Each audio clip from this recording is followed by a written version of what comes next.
Andy XL back with another NFXL podcast, and it's time to preview the Divisional week games, starting with the two games on Saturday. And the first of those games is the Buffalo Bills at the Denver Broncos. This is the six-seeded Bills travelling to Mile High to face the one seed in the AFC bracket, the Broncos, who will be rested after their bye week. But the Bills and Josh Allen come here off the back of a fine performance and win over the Jags in Jacksonville on Wildcard Weekend. The hometown Broncos are the new kids on the block in terms of the postseason. The Bills have been here plenty recently, and without many of their traditional AFC rivals, including the Chiefs, Ravens, and Bengals, between them and a Super Bowl, we'll be hopeful of making it to Santa Clara this time around. So, who will come out on top, and what will be the deciding factors in determining who heads to the AFC Championship game? The Broncos' 12th ranked offense is an evenly balanced unit between the pass and the run, but the run game since J.K. Dobbins went down has not been at its best, and he's unlikely to be back for this game. He's hoping to be back for the AFC Championship game if they get that far. Although it may not need to be against that running game, may not to be need to be at its best against the Bills' porous run defense that ranks 30th in the league. Passing the ball may not be as easy, though, as the Bills have the third-ranked pass defense in the league. And it has to be said that the Broncos' offensive performances have been patchy. Far too often it has failed to produce for long stretches in games. That is something the Broncos cannot afford to happen in the postseason, starting here and now with this game. The Broncos have a balanced defense that is very good against both the run and the pass and ranks third overall in the league. So the Broncos D versus the Bills' top-ranked ground attack of James Cook and Josh Allen will be a key battleground for sure in this game. And as I've said in previous pieces, the Bills shouldn't over-rely on Josh Allen to win them games single-handedly. James Cook must get at least 18 touches in this game, and stats back that up. This season, they are 13-3 in games where he's had 18 touches and 0-2 in games where he's had fewer than 18 touches. So the evidence is clear. He must get his share of work. Even if they're struggling to run the ball, he's still got to carry on doing it. The Bills are not effective in the pass game. They lack a top-end quality at wide receiver. Khalil Shakir is good, decent receiver, but he's not a standout postseason wide receiver one type. And against a strong Broncos secondary, that could mean they need that run game to deliver big styles to get a win here. For the Broncos, their wide receiver duo of Courtland Sutton and Troy Franklin, along with receiving back RJ Harvey, have accounted for 18 of the 25 receiving touchdowns this season. So one of them will need to deliver in the red zone for the passing game to get scores here. So both sets of wide receivers will have to play well to make an impact in this game. The Broncos are the second toughest team on wide receivers, and the Bills are seventh toughest. The Bills are also the second toughest on tight ends, but there is hope for them here, as the Broncos are mid-ranked against them. So Dalton Kincaid and Dawson Knox may be good targets for Allen in the passing game. The Bills have the star quality of running back, but RJ Harvey has the easier task against the Bills' run defense. When it comes to pass rushing and pass protection, the Broncos excel here, allowing just 22 sacks of Bo Nix, while sacking opposing quarterbacks no fewer than 68 times this season.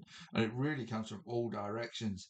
There's one or two outstanding pass rushes, but they've got like 8 or 9 people that have got multiple sacks this season. So it comes from all directions. So the Bills are going to have to find a way to stand up to that. Whereas the Bills have allowed Josh Allen to be sacked 40 times whilst getting just 36 of their own. So clearly there's an advantage for the Broncos in terms of pass rushing. Putting all of that together, these are my keys to the game for each team to win it. As I said before, James Cook has to have 18 more touches and probably needs to record at least one touchdown. Josh Allen will need to rush for at least a touchdown, and Dawson Knox and Dalton Kincaid will need. I'm saying they'll have to combine for 100 yards and get a touchdown, either of them, to score it.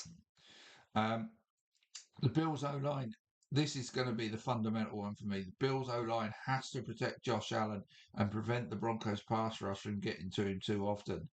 For the Broncos, Bo Nix to ensure consistent performance through the game and rush for a touchdown. RJ Harvey to join him in the end zone at least once, and either Courtland Sutton or Troy Franklin to score a touchdown.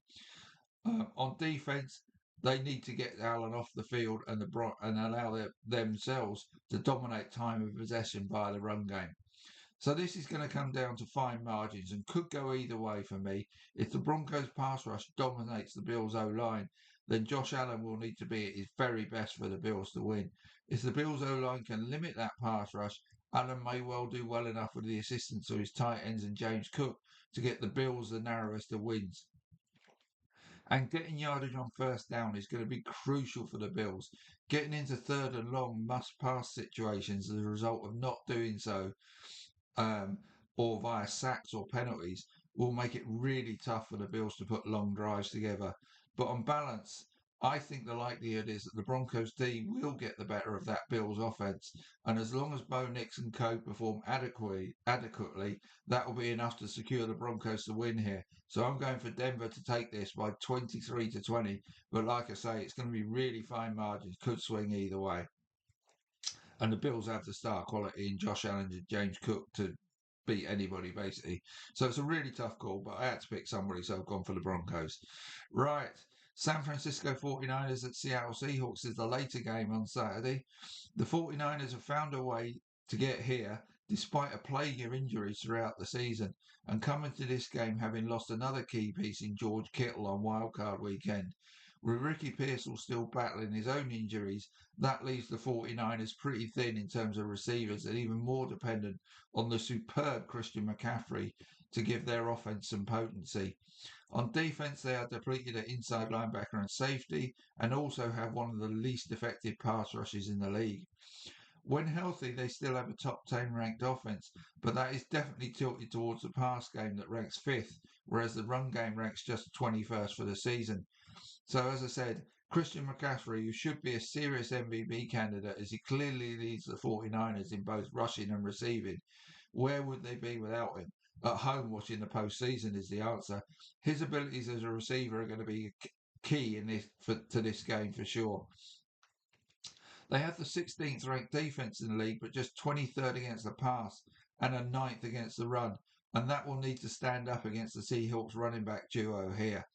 The Seahawks come into this rested and much healthier, ranking 8th for offense and 4th for defense. Run offense being their strength, although the wide receiver core led by Jackson Smith and Jigba, who has had an outstanding season, certainly plays its part. On defense, stopping the run is their stronger area. They rank 3rd for that and are 8th against the pass, so still pretty good against the pass. They do have a decent pass rush, but the 49ers have a pretty good record of keeping their quarterback upright this season too. So that may negate each other.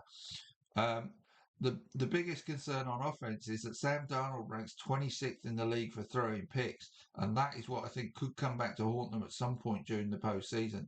He's given up 25 of them in the regular season. However, the 49ers have only made 6 picks all season, so maybe this is a good matchup for Darnold, as he is unlikely to get pressured and the 49ers secondary is not full of ball hawks. So as long as Darnold is not put under scoreboard pressure, they should be okay in that regard. Quarterbacks have done well against the passing the ball on the 49ers this season, but have struggled against Seattle's tough defense.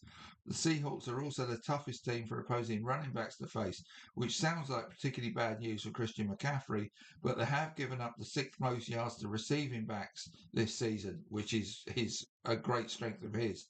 But what they don't do is let receiving backs into the end zone, allowing just 2 receiving touchdowns to running backs this season.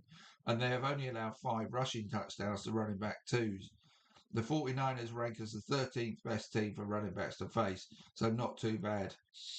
When it comes to wide receivers, the Seahawks once again come out on top, ranking 4th against them. The 49ers rank 19th against them. Both teams rank in the bottom half of the league against tight ends, so the loss of Kittle really hurts the 49ers potentially here, all of which paints a pretty grim picture for San Fran. But let's have a look at whether we can learn anything from the 2 meetings between the teams in the regular season. Way back in week 1, a much healthier 49ers team got the better of the Seahawks. McCaffrey had 142 scrimmage yards, and Pearsall, who, as I mentioned, is questionable for this game, had 108 yards receiving.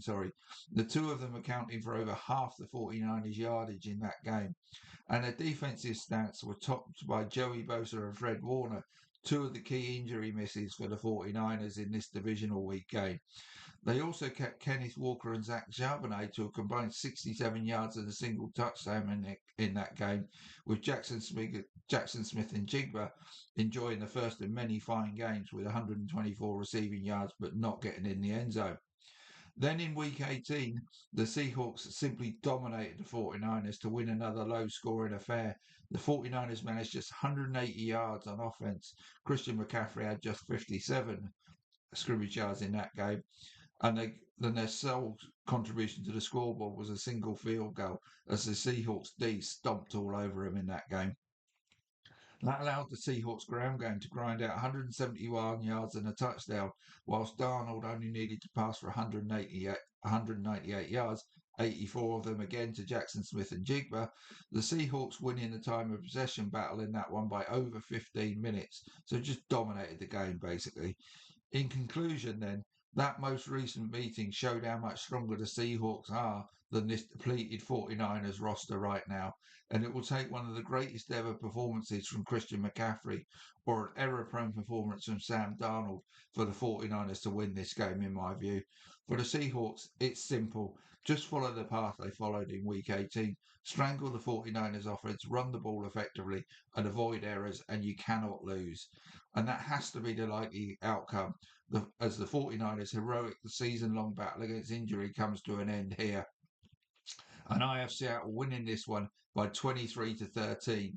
So that'll be the 2-1 seeds staying at home for the conference championship games. And Sunday will tell us who will be their opponents, who will come to town, as it were. So I'll come back and preview those two games on Sunday for you. So enjoy today's games and see you soon. Bye.